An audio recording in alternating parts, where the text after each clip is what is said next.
नमस्कार. ऐकूया स्वप्नामुळे लिखित एक ललित.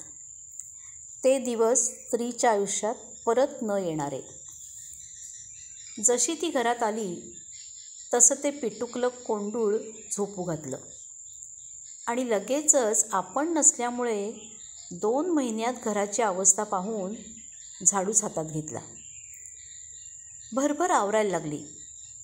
पण तिच्या लक्षात आलं जरा थकल्यासारखं वाटतंय.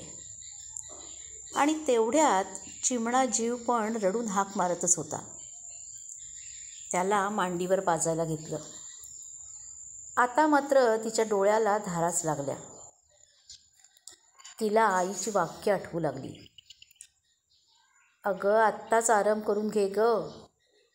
फक्त बाळंतपणच असं असतं गं बाई, की आयुष्यातला आराम बाईला मिळतो. परत तिनं किती ठरवलं ना तरी ते शक्य नसतं गं.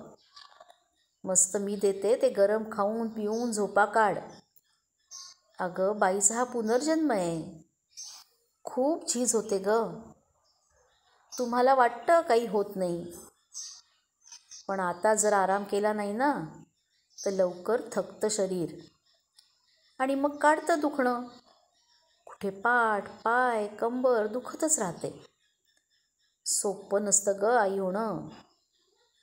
निसर्गाने झालो तरी संस्कार करणारी आई व्हायला आपलं मन आणि शरीर दोन्ही तंदुरुस्त राहिलं पाहिजे.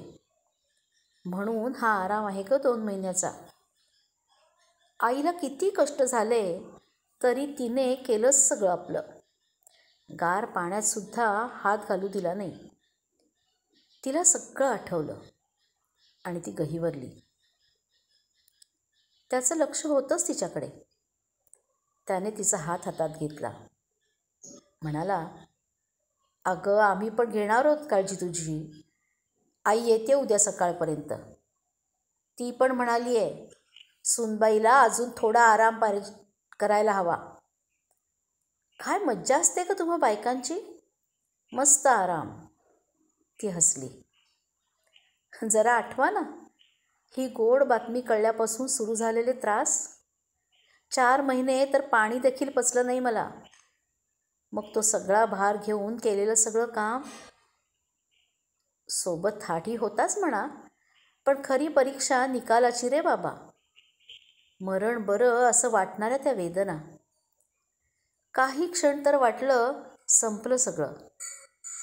त्या वेदनेच्या खेळात मग आलेला तो रडण्याचा आवाज. मग वाटलं चला सुटलो आता. पण मग कळलं आता तर खरं अडकलोय. त्याच्या भुकेच्या वेळा, शी चालू असणारी सायकल, डोळ्यात गाढ येणारी झोप बाजूला करून त्याला रात्री बेरात्री पाजावं लागणं. पण एक स्त्रीच हे दुःख जाणूत असते. म्हणून तर ती बाळंतिणीला होईल तेवढा आराम देऊ पाहते. म्हणून तर माझी आई येते तुझ्या सेवेसाठी. दुसऱ्या दिवशी सासूबाई आल्या. हिनं थंड पाण्यात हात घातलेला बघून त्याला रागावल्याच. अरे 1 दिवस तुला करायला काय झालं रे. लावलं लगेच तिला कामाला.